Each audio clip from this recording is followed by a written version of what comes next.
وہ بچہ جو روزانہ مار کھاتا تھا، جو غربت، نسل پرستی اور خوف کے اندھیرے میں پل رہا تھا، وہی ایک دن دنیا کے سخت ترین انسانوں میں شمار ہونے لگا۔ یہ کہانی ہے ایک ایسے انسان کی جس نے اپنی زندگی کو بہانہ نہیں بنایا بلکہ اسے ہتھیار بنا لیا۔ یہ کہانی ہے ڈیوڈ گاگنز کی اور اس کی کتاب کینٹ ہیٹ می کی، جو ہمیں سکھاتی ہے کہ اصل جنگ باہر کی نہیں اندر کی ہوتی ہے۔ پہلا حصہ۔ ڈیوڈ گوگنز کی بچپن کی زندگی کسی ڈراؤنے خواب سے کم نہیں تھی۔ اس کے والد سخت مزاج اور ظالم تھے۔ گھر میں تشدد معمول تھا۔ غربت ایسی کہ کئی بار کھانے کو کچھ نہیں ہوتا تھا۔ اسکول میں اسے نسل پرستی کا سامنا کرنا پڑا، اساتذہ اسے کم عقل سمجھتے، بچے اس کا مذاق اڑاتے۔ وہ ڈر کے سائے میں جیتا تھا۔ اس کا ذہن خوف اور احساس کمتری سے بھرا ہوا تھا۔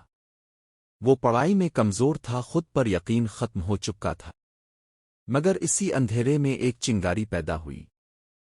جب اس نے دیکھا کہ دنیا اسے کمزور سمجھتی ہے تو اس کے اندر ایک سوال جاگا، کیا میں واقعی کمزور ہوں؟ میں نے خود کو کمزور مان لیا ہے؟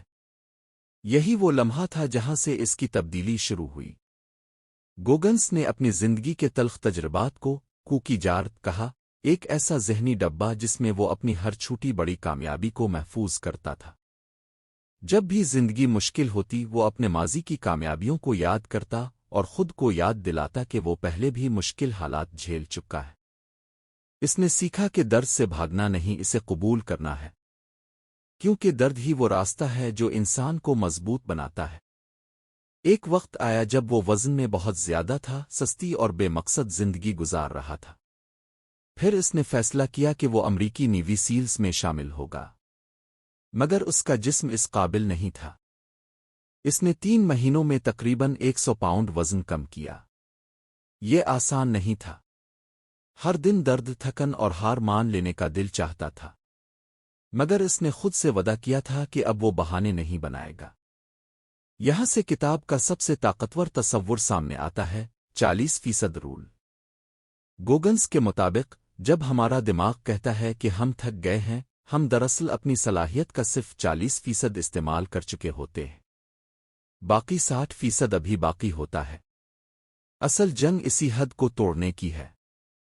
اس نے نیوی سیلز کی تربیت کے دوران شدید جسمانی اور ذہنی آزمائشوں کا سامنا کیا۔ کئی بار وہ زخمی ہوا، کئی بار اسے نکالا گیا، مگر وہ واپس آیا۔ اس کی پنڈلیوں کی ہڈیاں ٹوٹنے کے قریب تھیں، مگر اس نے ہار نہیں مانی۔ وہ جان چکا تھا کہ جسم سے پہلے دماغ ہار مانتا ہے۔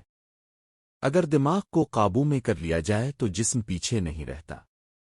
اور یہی وہ مقام ہے جہاں قاری سمجھنے لگتا ہے کہ یہ صرف ایک انسان کی کہانی نہیں بلکہ ہر اس شخص کی کہانی ہے جو خود کو حالات کا شکار سمجھتا ہے۔ گوگنز ہمیں بتاتا ہے کہ ماضی اب کو تعریف نہیں کرتا، اب کا رد عمل کرتا ہے۔ دوسرا حصہ۔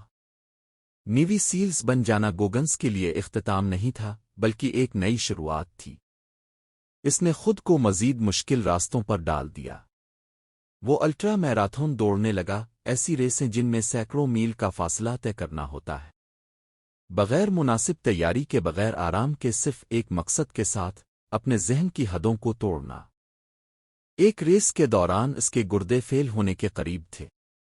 جسم سوج چکا تھا، ہڈیاں چیخ رہی تھیں، مگر اس کے ذہن میں ایک ہی آواز گونج رہی تھی، تم اس سے زیادہ کر سکتے ہو۔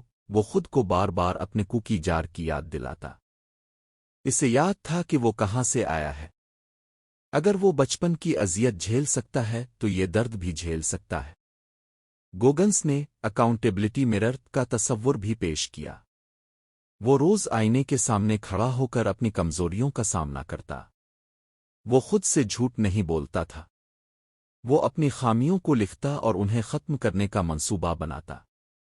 اس کا ماننا تھا کہ سچائی کڑوی ہوتی ہے، مگر وہی ترقی کا پہلا قدم ہے۔ اس کی زندگی ہمیں یہ سکھاتی ہے کہ عظمت آرام سے نہیں ملتی۔ وہ کہتا ہے کہ اگر آپ ہمیشہ وہی کریں گے جو آسان ہے تو آپ کبھی نہیں جان پائیں گے کہ آپ واقعی کیا کر سکتے ہیں۔ گوگنز نے کئی عالمی ریکارڈ قائم کیے، مگر اس کے لیے یہ ریکارڈ اہم نہیں تھے۔ اس کے لیے اہم یہ تھا کہ وہ ہر دن اپنے کل کے ورژن سے بہتر ہو۔ وہ خود کو مسلسل ایسے حالات میں ڈالتا جہاں ناکامی کا خطرہ ہوتا، کیونکہ وہ جانتا تھا کہ ترقی سکون کے دائرے سے باہر ہوتی ہے۔ تیسرا حصہ کتاب کے آخری حصے میں گوگنس کا پیغام اور بھی واضح ہو جاتا ہے۔ وہ ہمیں بتاتا ہے کہ ہم سب کے اندر ایک اندرونی آواز ہوتی ہے جو ہمیں روکنے کی کوشش کرتی ہے۔ وہ کہتی ہے کہ تم نہیں کر سکتے، تم تھک گئے ہو، یہ تمہارے بس کی بات نہیں۔ مگر گوگنس نے اس آواز کو دشمن سمجھا۔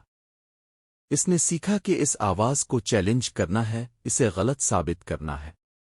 وہ اپنی زندگی کو مثال بنا کر دکھاتا ہے کہ کوئی بھی ماضی اتنا برا نہیں کہ مستقبل کو تباہ کر دے۔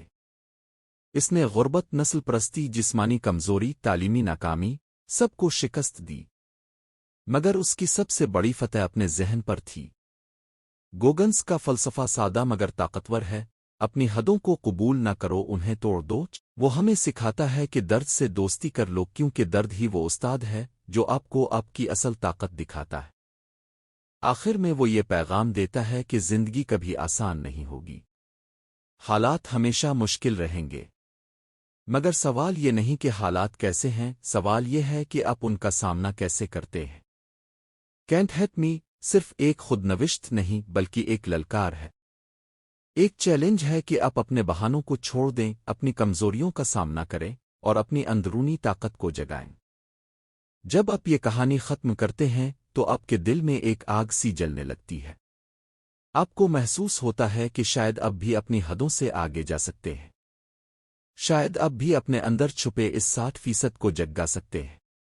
اور یہی اس کتاب کا اصل مقصد ہے، آپ کو یہ احساس دلانا کہ دنیا آپ کو تکلیف دے سکتی ہے، حالات آپ کو گرا سکتے ہیں، لوگ آپ کو کمزور کہہ سکتے ہیں، مگر اگر اپنے ذہن کو مضبوط کر لیا تو پھر واقعی کوئی بھی آپ کو نقصان نہیں پہنچا سکتا۔